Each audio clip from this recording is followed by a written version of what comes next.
Yo, what is going on, everyone? My name is Nick, or the Notorious Fantasy, and in today's video, we're going to be talking about my top 12 ranked wide receivers for fantasy football in 2021. Inside today's video, we're going to be going in depth on each wide receiver ranked inside of my top 12 and talk about why they are ranked at each spot inside of the top 12 wide receiver rankings for fantasy football in 2021. But before we get into this deep dive of these wide receivers, I would like to ask, if you are new to my YouTube channel and you do end up enjoying today's video, to please make sure that you hit that subscribe button down below. Not only is it free, I put out content every single day to help you guys win your 2021 fantasy football championship. And while you're down there, whether you are new to the channel or not, please make sure that you hit that like button down below to help boost this video up the algorithm so that more beautiful people like yourself can see today's video. I'd also like to let you guys know that my rankings are out now on Awesemo.com. They will be updated today, and there should be a cheat sheet coming very, very soon on Awesemo.com from myself that you guys can bring to your drafts to help you guys dominate even further in your drafts. So without further ado, let's get in on this video. So at the number 1 overall spot for the wide receiver position, there is honestly a lot of kind of commotion when it comes to the number 1 overall wide receiver, because so many people are discussing different players. There's kind of a big 3 at the wide receiver position that people have ranked as the number 1 overall guy, whereas at the running back position, in the video I did yesterday talking about my running back rankings, basically everyone and their mother has Christian McCaffrey as the number 1 overall running back, whereas at wide receiver, it's definitely a much more open discussion. Some people have Devonte Adams, others have Diggs, others have Tyree Kill, and then obviously there's going to be the other people who have maybe Calvin Ridley or Diadre Hopkins ranked as the number 1 overall guy. But the biggest discussion is normally centered around Devonte Adams, Stefan Diggs, and Tyree Kill, and who's going to be taking the crown as the number 1 overall ranked wide receiver. And for me, it is going to be Devonte Adams, wide receiver of the Green Bay Packers, underdog ADP, wide receiver number 1 off the board, overall pick 7.20.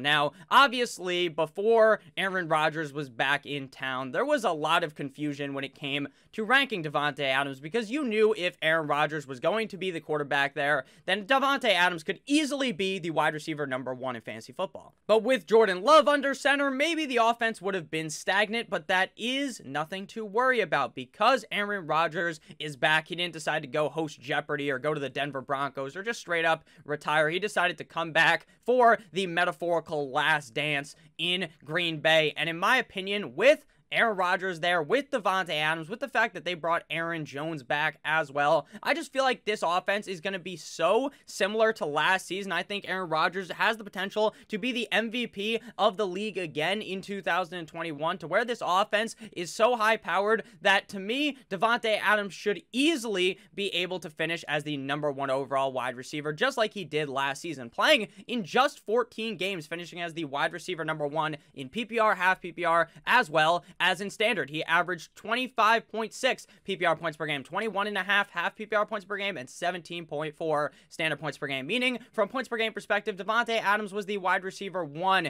in all formats. He did this with the 4th highest targets in the National Football League, 149 targets, 10.6 per game, number 4 at the wide receiver position. He had a 34.1% target share in the Green Bay Packers offense, number 1 at wide receiver, with a 42.2% red zone target share, meaning 33, so basically 1/3 of the time Aaron Rodgers let go of the football, the thing went to Devonte Adams. And in the red zone, it's close to half of the amount of time the ball leaves Aaron Rodgers' hands, it's going to Devonte Adams. There's a reason why this guy can score so many touchdowns year in and year out. With those 149 targets that he had last season, he reeled in 115 receptions, 8.2 per game, ranking 2nd at the wide receiver position for 1,374 receiving yards, 98.1 per game, ranking 4th at wide receiver with 18 total touchdowns, number 1 at wide receiver. 18 total touchdowns. Now, I know what you might be thinking. Nick, there is bound to be some regression there, right? He is bound to score less touchdowns, and I would say probably. But what's he going to fall to? 15? Because if Aaron Rodgers is healthy, which is your assumption, you're assuming that every player is going to be healthy, then why would you not believe that Devonte Adams could potentially score 20 plus touchdowns on this season. Now, again, I'm not saying that he is going to, because projecting touchdowns in fantasy football and in the NFL at the wide receiver position is very, very hard. The only wide receiver that it's easy to project for is Julio Jones, because that motherfucker scores like 3, 4, or 5 touchdowns every single year. So Devonte Adams is on a team that is going to be throwing the rock his way at an aggressive rate, at a truly aggressive rate, 34.1% of the time last year, and I don't really see there being much of a pullback on that in 2021, so I'm all in on this last dance type of maneuver here with Devonte Adams and Aaron Rodgers in Green Bay. So I like Devonte Adams as my number 1 overall ranked wide receiver for fantasy football in 2021. At number 2, we have Stefan Diggs, wide receiver of the Buffalo Bills. Coming in at number 2, we have wide receiver of the Buffalo Bills, Stefan Diggs, underdog ADP, wide receiver number 3 off of the board. Overall pick right now, 10.60. Now, Stefan Diggs was originally my wide receiver 1 before we had the news of Devonte Adams reuniting with Aaron Rodgers. Now, it's not much of a reuniting technically, because they were always on the same fucking team, but there was obviously a chance that Aaron Rodgers could leave, which had me a little bit worried about Devonte Adams. So Stefan Diggs is my wide receiver number 2. Last year, in 16 games, he was the wide receiver 3 in PPR, 3.5 PPR, and the wide receiver number 3 in standard, averaging 20.5 PPR points per game, 16.6 half PPR points per game, and 12.6 standard points per game, meaning from points per game perspective, Stefan Diggs was the wide receiver 3 in PPR as well as in half PPR, and the wide receiver number 4 in standard. Now, Stefan Diggs is one of the more interesting wide receivers in fantasy football, because last year, a lot of people, including myself, were heavily taking a REM sleep, a full-on deep sleep on Stefan Diggs, because I believe that going into last year, that Stefan Diggs was going to potentially struggle, because it was him changing teams from the Minnesota Vikings to the Buffalo Bills in a COVID offseason, which I thought could further hamper Josh Allen and Stefan Diggs' connection. And that was obviously blatantly fucking wrong, as Stefan Diggs and Josh Allen were a combo like peanut butter and jelly last season, and frankly, no one could stop this duo. Stefan Diggs is always open. Josh Allen is a guy with an absolute cannon of an arm who can hit Stefan Diggs deep down the field, and Stefan Diggs probably would have been the wide receiver number 1 last year had he have scored more touchdowns. Last year, he had 168 targets, 10.5 per game, ranking number 1 at the wide receiver position for 127 receptions, 7.9 per game, ranking number 1 at wide receiver for 1,535 receiving yards, 95.9 per game, ranking number 1 at wide receiver with 8 total touchdowns, 14th at the wide receiver position with a 29.2% target share in the offense, 3rd at wide receiver with just a 19.3 red zone target share. The reason why his red zone target share, I think, isn't ultra high is because it just appears that Josh Allen isn't necessarily just locked in on Stefan Diggs as he's going into the red zone. When they're driving up the field, he throws it to Stefan Diggs a lot, but in the red zone, sometimes he tries to throw the ball to Dawson Knox, or he throws it to Cole Beasley or someone else, and a lot of the times Josh Allen is just going to rush that ball in himself, because he's a big boy, and he's going to be able to take that to the house basically every single time from like the 1, 2, 3 yard line. If the play is designed correctly, Josh Allen is going to get his head and the football through the end zone so that they can score a touchdown. But Stefan Diggs is one of the more interesting wide receivers, because he is kind of like Tyree Kill and Devonte Adams at the same time. Stefan Diggs has this game-breaking potential alike Tyree Kill, where Tyree Kill can drop 30 plus points in any given game, and it wouldn't surprise you. Would it surprise you if Tyreek Hill took a defense for 200 plus yards, 3 touchdowns in a game? No, it wouldn't. And Stefan Diggs has that same exact potential. Same thing goes with Devonte Adams, which is exactly why these guys are unanimously ranked as the top 3 wide receivers in fantasy football. It really is kind of just a pick your poison type of scenario. Would I be mad if you told me, Nick, you're an idiot, Tyreek Hill should be the #1 wide receiver? No, I wouldn't be mad at all, because I understand that all 3 of these guys could easily be the #1 wide receiver in fantasy football. When you're buying into Stefan Diggs, when you're buying into Tyreek Hill, when you're buying into Devonte Adams, you are buying into the #1 wide receiver on some of the best offenses in the National Football League. So I'm excited to get Stefan Diggs onto my team, and I believe that if somehow the touchdowns were to increase, that Stefan Diggs, with the amount of targets that he gets in this offense for the Buffalo Bills, could easily be the #1 overall wide receiver for for fantasy football in 2021. Next up, we got number 3. We have wide receiver of the Kansas football drafts. At least in a 12-team league, you're typically going to see 2 to 4 non-running backs go inside of the first round. Those non-running backs are typically Tyree Kill, Stefan Diggs, Devonte Adams, and Travis Kelce. So Tyreek Hill is a very interesting pick because I've seen him come off the board number 1 overall a bunch of times, not as the number 1 overall pick, but as the number 1 overall wide receiver, and I get it, obviously. Tyreek Hill is in an offense with Patrick Mahomes as his quarterback. Their head coach is Andy Reid, and this is a team that is looking to make a run yet again at the Super Bowl with a much better, a much more fortified offensive line in 2021. In 15 games last year, Tyreek Hill was the wide receiver 2 in PPR, 2.5 PPR, and the wide receiver number 2 in standard, averaging 21.9 PPR points per game, 19.5 PPR points per game, and 16.1 standard points per game. Meaning, from a points per game perspective, Tyreek Hill was the wide receiver 2 in all formats. Tyreek Hill is one of the more interesting wide receivers in the NFL because normally when you have these speedster wide receivers, those are guys that have those big games with 150 plus yards. They score those 2 touchdowns, and then in other games they kind of just disappear, right? They're not really doing anything, and then a couple of weeks later they come out on fire. They have that big game, and then they fade away again, just a cut for the next couple of weeks. But Tyreek Hill is the complete opposite of that. This motherfucker is fast as fuck. There's a reason why his nickname is the Cheetah. The corners, the DBs, they cannot cover a guy like Tyreek Hill, and that is why Tyreek Hill scores so many points in fantasy football, unless, of course, you're talking about in the Super Bowl where he got completely locked down. Tyreek is never going to be a wide receiver that finishes number 1 in the target category unless, like, Travis Kelce was to get hurt or something. Maybe then that would be the case, but as that deep down the field threat, you don't need to target him number 1 or number 2, number 3, all the way through, like, the top 5, maybe even the top 10 in targets at the wide receiver position for him to potentially be the number 1 overall guy. Last year, he had 134 targets, 8.9 per game, ranking 9th at the wide receiver position, 87 receptions, 5.8 per game, ranking 15th at wide receiver for 1,276 receiving yards, 85.1 per game, ranking 7th at wide receiver for 17 total touchdowns. Number 2 at the wide receiver position with a 23.1% target share in the Chiefs offense. 24th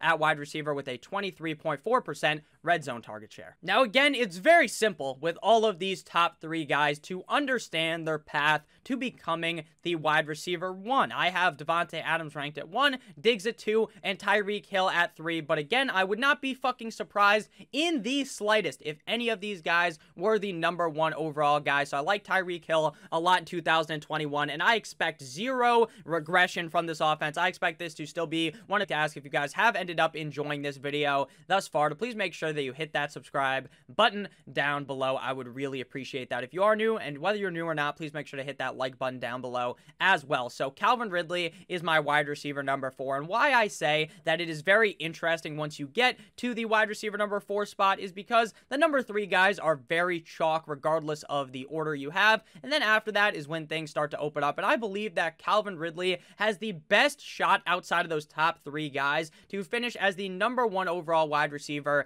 in fantasy football for 2021, currently coming off the board as pick 14.00 overall wide receiver number 4. So he's coming off the board early on in the second round as the 4th wide receiver off the board, and I love taking Calvin Ridley inside of the second round because of my belief that this Atlanta Falcons offense is going to be throwing the ball maybe at the highest rate in the National Football League. Matt Ryan, year in and year out, is ripping up his fucking shoulder to have this team's defense play like complete shit so that he just has to continue to ruin the cartilage inside of his shoulder, if that's even the word to use for it. I'm not a fucking doctor, but to keep on throwing the football at such a high rate because the defense is so bad, Matt Ryan has to throw the ball, and guess what? Calvin Ridley is going to be a humongous recipient of those targets. In 15 games, he finished as the wide receiver 5 in PPR, 4.5 PPR, and the wide receiver number 4 in standard, averaging 18.8 PPR points per game, 15.8 half PPR points per game, and 12.8 standard points per game. Meaning, from a points per game perspective, Calvin Ridley was the wide receiver 4 in PPR, 4.5 PPR,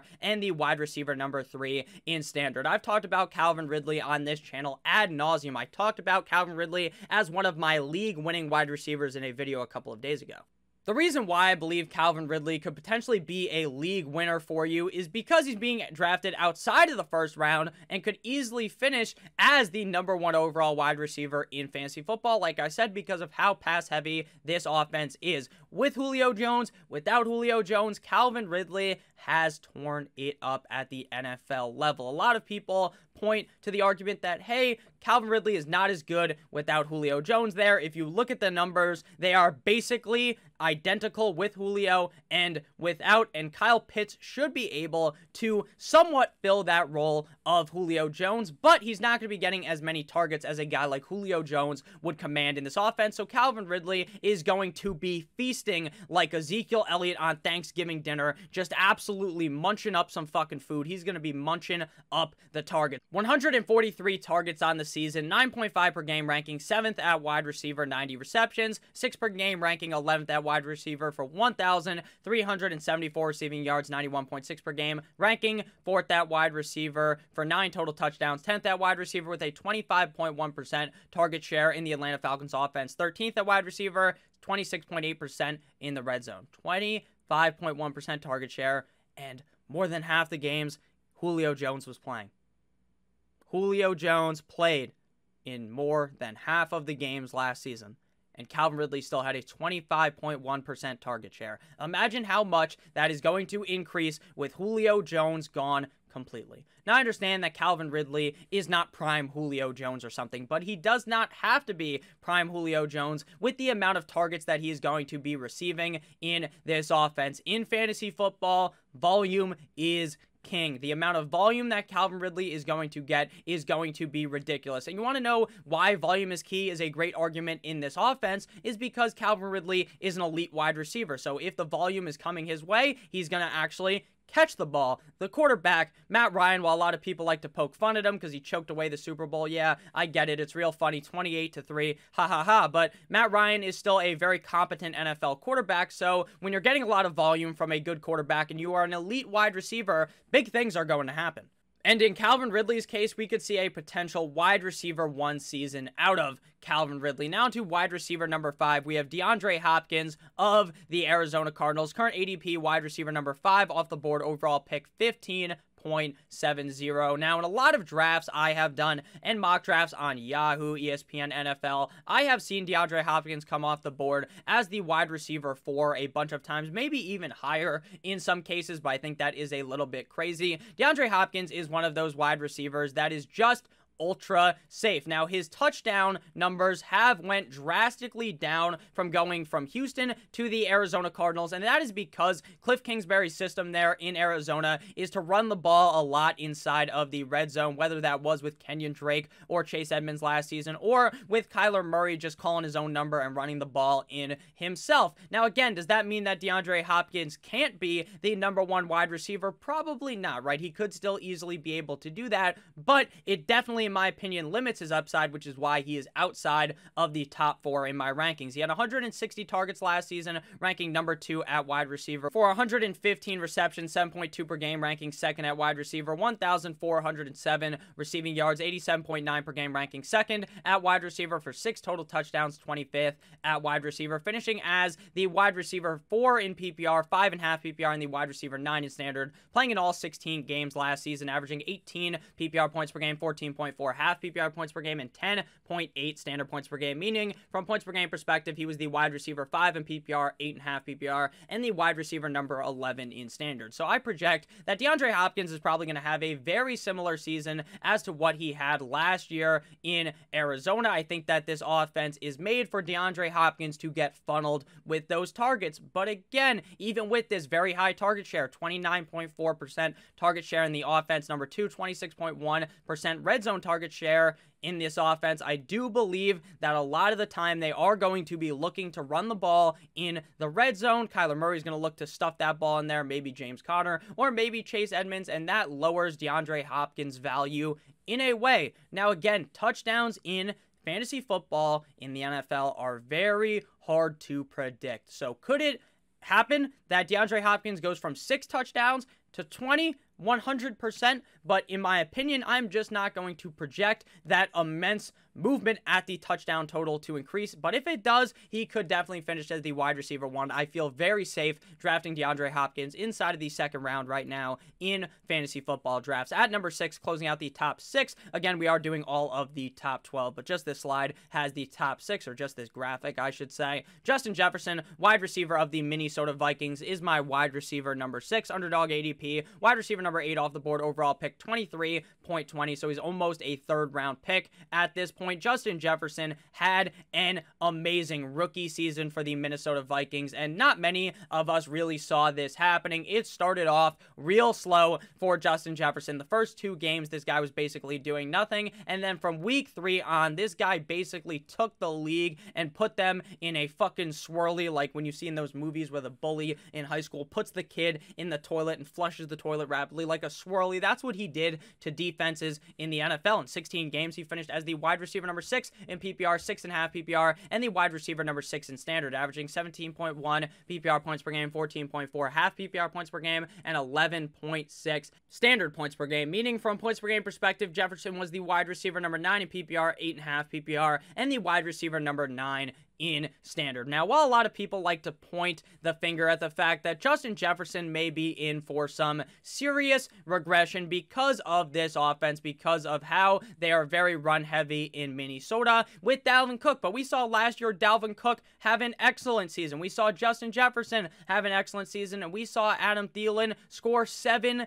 zillion touchdowns last year and look very, very good. So this offense clearly can support Justin Jefferson, Dalvin Cook, and Adam Thielen all at the same time, even if people like to poke fun at Mr. You Like That Kirk Cousins. Last year, Jefferson had 125 targets, 7.8 per game, ranking 16th at wide receiver for 88 receptions, 5.5 per game, ranking 13th at wide receiver, 1,400 receiving yards, 87.5 per game, ranking 3rd at wide receiver, and 7 total touchdowns, ranking 20th at the wide receiver position with a 25.7% target share inside of the Minnesota Vikings offense, 19.4 red zone share, and he played in all 16 games of the season. Now, right now, Justin Jefferson is dealing with a minor injury. I say minor because there's really no big deal being talked about on this injury. There's no one talking about how he is going to be missing some serious time. He should be back in practice very, very soon. So there's really no worry, in my opinion, about Justin Jefferson's injury. I think Justin Jefferson is a very solid player who's on an offense that is going to be feeding him the football. And again, that's just what you're looking for in fantasy football. You're looking for a wide receiver that's going to be able to get open, that has a solid quarterback, that is going to get the ball thrown his way. And that is exactly what every single wide receiver inside of the top 6 has. And the Minnesota Vikings defense does not look very good. In that preseason game, I don't know if you're watching it, obviously, that's not 100% of what the defense is going to be, but the defense got bent over a table by horsecock Drew Lock. Now, again, will the defense be that bad? Probably not, but man, if the defense is looking grim like last season, Kirk Cousins is going to have to be throwing a lot in these games, and that's going to bode very, very well for Mr. Justin Jefferson. Now on to wide receiver 7 through 12 in the rankings. Again, if you guys have ended up enjoying thus far, we're about halfway in the video. Please make sure that you hit that subscribe button down below. Now, wide receiver number 7, we have A.J. Brown, wide receiver of the Tennessee Titans, underdog ADP, wide receiver number 7 off the board, overall pick 21.0. With Julio Jones coming over to the Tennessee Titans, I have seen tons of worry for A.J. Brown and his potential to finish as a potential top 10 wide receiver in fantasy football. Now, before they added in Julio Jones, I was basically saying that A.J. Brown could probably be the number 1 wide receiver in fantasy football. It made a lot of sense. They don't have anyone else to throw the ball to. Corey Davis left. It was A.J. Brown and a bunch of scrubs. So it seemed like, man, this guy's going to be getting all these targets. But then Julio Jones shows up, and then panic ensued. If you've ever watched SpongeBob, where he's trying to figure out how to remember something in fine dining and everything's exploding inside of SpongeBob's brain, that is basically what occurred to people. Julio Jones joining the Tennessee Titans broke people's brains on A.J. Brown. Guess what? He's definitely not going to get as many targets as he could have with Julio Jones. But the odds that A.J. Brown is now going to be double covered is significantly lower. This is an offense that is going to be scoring so many fucking points. You have A.J. Brown, you have Derrick Henry, you have Julio Jones. How do you stop that? And Ryan Tannehill is so underappreciated in the NFL. Ryan Tannehill has been putting up huge numbers since he took over for Marcus Mariota for the Tennessee Titans just a couple of years ago. He's been putting up these big numbers, and no one seems to appreciate what he does. So you got A.J. Brown, Julio, Derrick Henry. There's really no way to stop that, like I was saying. How are you going to stop that? You double cover A.J. Brown, guess what? Julio Jones is wide open. You try to stack the box, guess what? You throw the ball. You try to play more defense close on these two wide receivers. Guess what happens? You hand the ball to Derrick Henry in the light box, and he butt fucks your defense. There is really nothing you can do to stop these guys, and I believe that A.J. Brown will be heavily used in this offense just like he has been in the past, and he does have that chance to finish as a top 5 wide receiver in fantasy. Now, again, I don't have him ranked as a top 5 wide receiver because I do understand that there are going to be games where Julio Jones goes off and A.J. Brown isn't as good, but at the end of the day, it's all going to equal out, and A.J. Brown is going to have that potential to finish as a top 10 guy. In 14 games, he finished as the wide receiver 14 in PPR, 12.5 PPR, and the wide receiver number 10 in standard, averaging 17.2 PPR points per game, 14.8 half PPR points per game, and 12.2 standard points per game, meaning from points per game perspective, A.J. Brown was the wide receiver 7 in PPR, 5.5 PPR, and the wide receiver number 6 in standard, having 106 targets in this offense, 7.6 per game, ranking 31st at wide receiver, 70 receptions, 28th at wide receiver, 1,073 receiving yards, 14th at wide receiver, and 11 touchdowns, 5th at wide receiver, with a 25.8% target share in the offense, 8th at wide receiver. Now, you might be wondering, Nick, how did he only have the 31st highest target number in the NFL if he had the 8th highest target share on the Titans offense? And I got that answer for you. It's because the Titans like to run the football. There's obviously a reason behind that, because Derrick Henry is so good, and because Derrick Henry can rush for over 2,000 yards in a season. Think about how crazy that is. But even with a not significant amount of targets, he's still able to be successful. Why? Because he's a really good wide receiver on a team that is very, very good. So to me, I don't really understand why you need to worry about A.J. Brown in 2021. I'm very excited to be drafting A.J. Brown, and I do believe that he has a lot of potential this season with Julio Jones there in Tennessee. At number 8, we have one of the wide receivers that I feel very strongly about. I'm talking about how I almost wanted to move him ahead of A.J. Brown and almost did it, but I stuck my ground here as wide receiver number 8, Keenan Allen of the Los Angeles Chargers, underdog ADP season. Just about everyone laughed off Justin Herbert the pervert. Basically, every Johnny Sins, right? Just a straight bust right there. But that is the exact opposite of what happened. Justin Herbert takes over in week 2 for Tyrod Taylor after Tyrod Taylor's doctor did him dirty and stabbed him in the lung with a syringe. But then it was Herbert time, and no one expected this guy to be good at all. Week 2, his first ever NFL game up against the defending world champs of the Kansas City Chiefs. You know what he does? He loses the game. Which is funny, he lost the game, but he played so well in that game, and Keenan Allen saw a spark on this team. His nose lit up red like he was fucking Rudolph. There was a spark in this offense, and it was coming from Justin Herbert the pervert, and right after week 2, this man stepped on the gas, and it did not stop. Even with known dunce Anthony Lynn calling the plays. Biggest dunce ever. He's calling the plays. It doesn't matter. Keenan Allen is still getting force-fed in this offense, and Justin Herbert is turning this team up to the maximum. In 14 games, Keenan Allen finished as the wide receiver 12 in PPR, 14.5 PPR, and the wide receiver number 18 in standard, averaging 17.5 PPR points per game, 13.9 half PPR points per game, and 10.4 standard points per game. Meaning, from a points per game perspective, Keenan Allen was the wide receiver 6 in PPR, 11.5 PPR, and the wide receiver number 14 in standard. And that was with missing 2 games and without Austin Eckler in this offense. I believe that obviously Austin Eckler played in, I believe it was 10 games last season, so he wasn't out the whole time,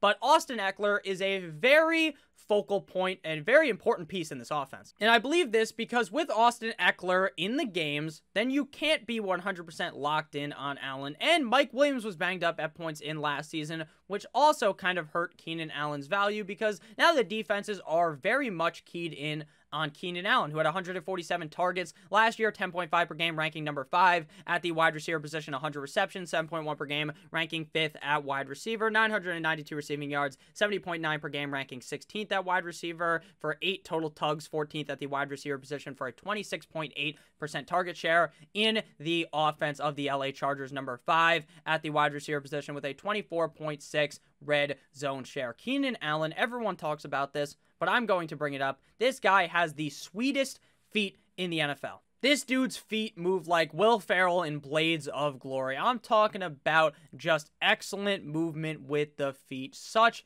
beautiful route running. You can see that if you just go on the Chargers Twitter account and you just look for videos of Keenan Allen, your eyes are going to ejaculate because this guy runs such beautiful routes. And with Justin Herbert potentially taking that next step up in his sophomore season in the NFL, I believe that Keenan Allen has tons of upside since he is just going to be a volume monster inside of this offense. At number 9, we have wide receiver of the Chi-Town Bears, Allen Robinson, ADP wide receiver 12 off of the board, overall pick 29.30, and his ADP has been rising over the last month, being pick 31.5 now up to 29.30, but I still believe people are sleeping on Allen Robinson. Allen Robinson has been an elite wide receiver in fantasy football and has done it with the likes of Blake Bortles, 9-inch Nick Foles, and kissin' titties Mitchell Trubisky. What do those guys all have in common, you might ask? They're all bad. They're all not very good. Obviously, Nick Foles, Super Bowl champ, he was amazing back then. But last year, not the hottest. Mitch Trubisky, now a backup. Blake Bortles, not even really in the NFL anymore.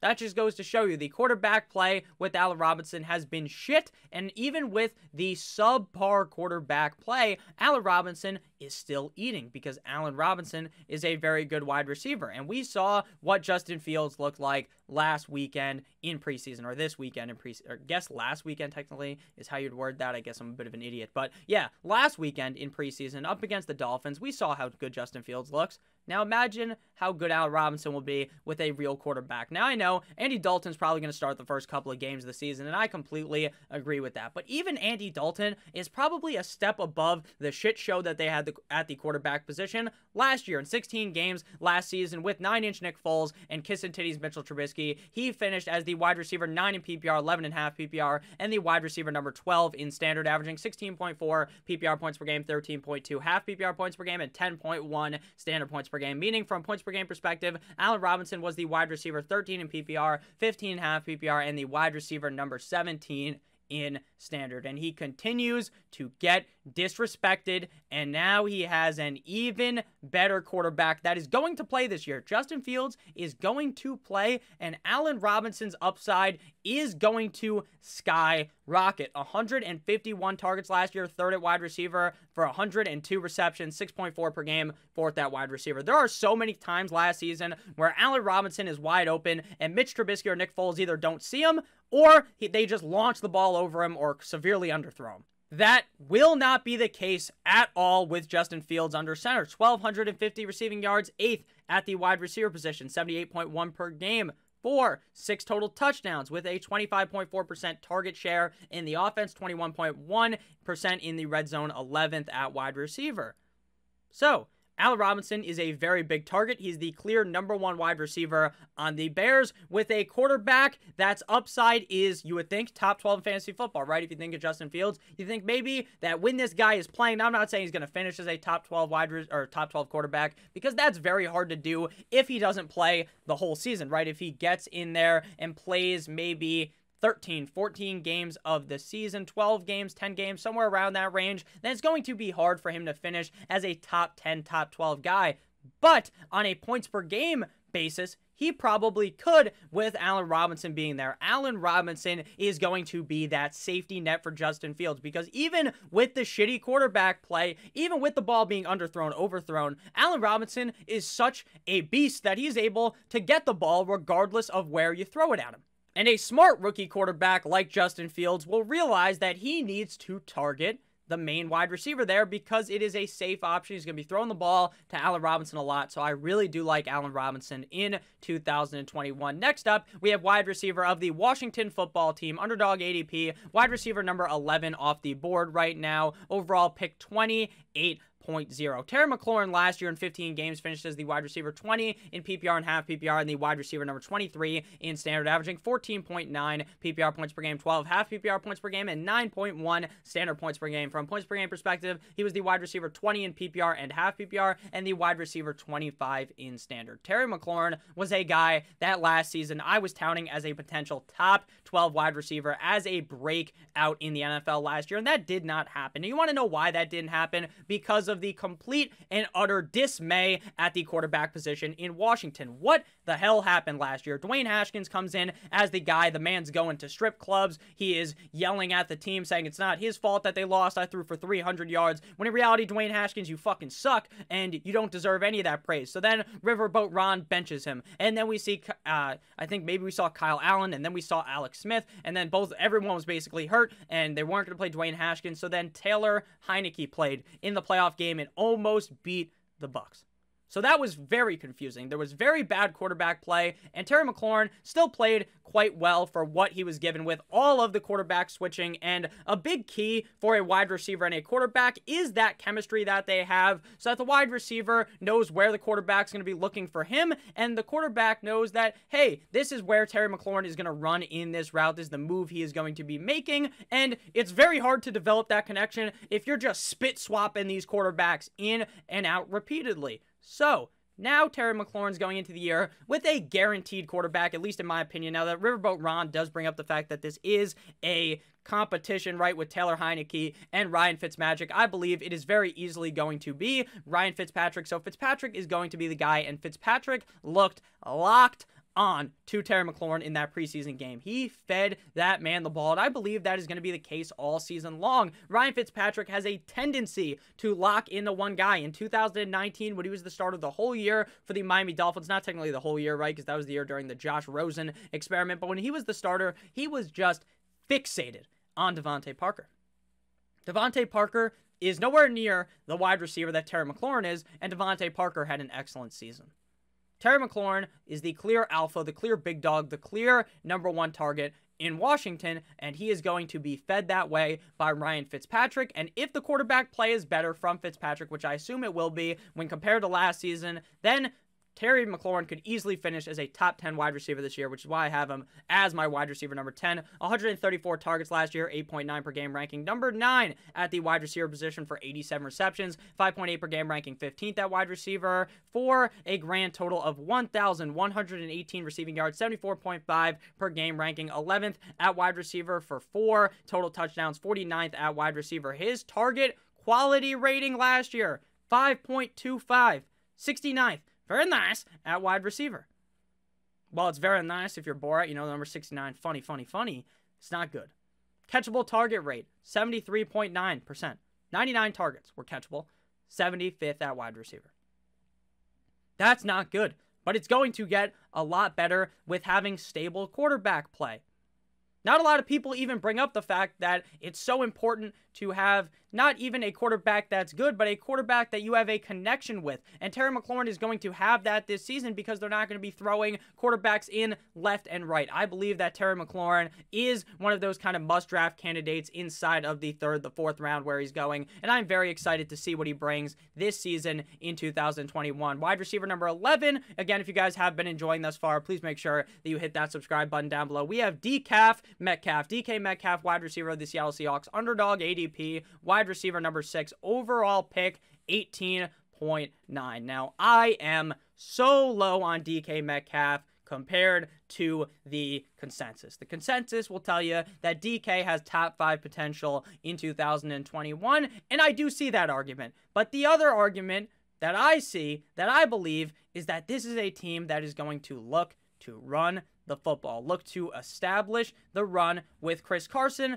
Pete Carroll has continued to say that they want to continue to run the ball at a higher rate. They want to run the ball more. Russell Wilson literally stands back there in the pocket, cooks up a 5-star fucking meal like his name is Gordon Ramsay. All right, he's back there cooking up a 5-star meal, and guess what happens? They don't give a fuck. Pete Carroll does not care at all. He wants to run the football. That's in his DNA. He just loves to do it. And people are not putting the coaching tendencies into the equation. DK Metcalf from all senses of things, this dude is literally created in a lab. Name a wide receiver that is as big as this man. This dude is 6'3", 228 pounds, chiseled like a Greek god. It runs a 4.33 40-yard dash, 99th percentile. 4.33 40-yard dash.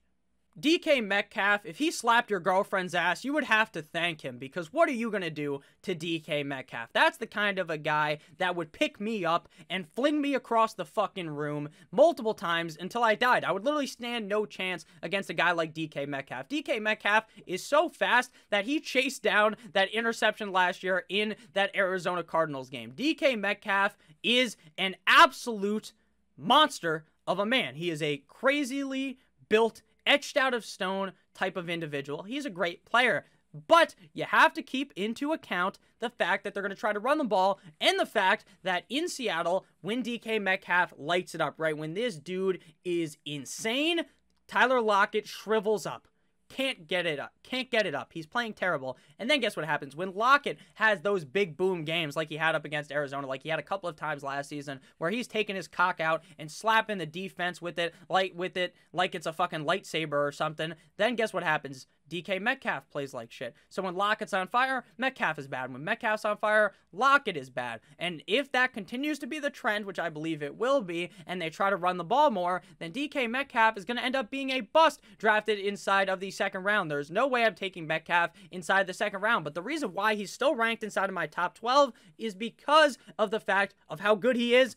And maybe I'm wrong about Pete Carroll. There is an entirely a possible scenario where I'm wrong and they're trying to throw the ball more, but I genuinely believe closer to the fact that I am right on that, and that he could still finish as a top 12 wide receiver, but he won't be up there near the top 5 where a lot of people have him ranked. In 16 games last year, he's the wide receiver 7 in PPR and half PPR wide receiver number 5 in standard, averaging 17 PPR points per game, 14.4 half PPR points per game, and 11.8 standard points per game. Meaning, from a points per game perspective, Metcalf was the wide receiver 10 in PPR, 8.5 PPR, and the wide receiver number 8 in standard. Having 129 targets, 8.1 per game, ranking 14th at wide receiver, 83 receptions, 5.2 per game, ranking 17th at wide receiver, 1,303 receiving yards, 81.4 per game, ranking 6th at wide receiver for 10 total touchdowns, 8th at wide receiver with a 24% target share in the Seattle Seahawks offense, 19.3 red zone target share.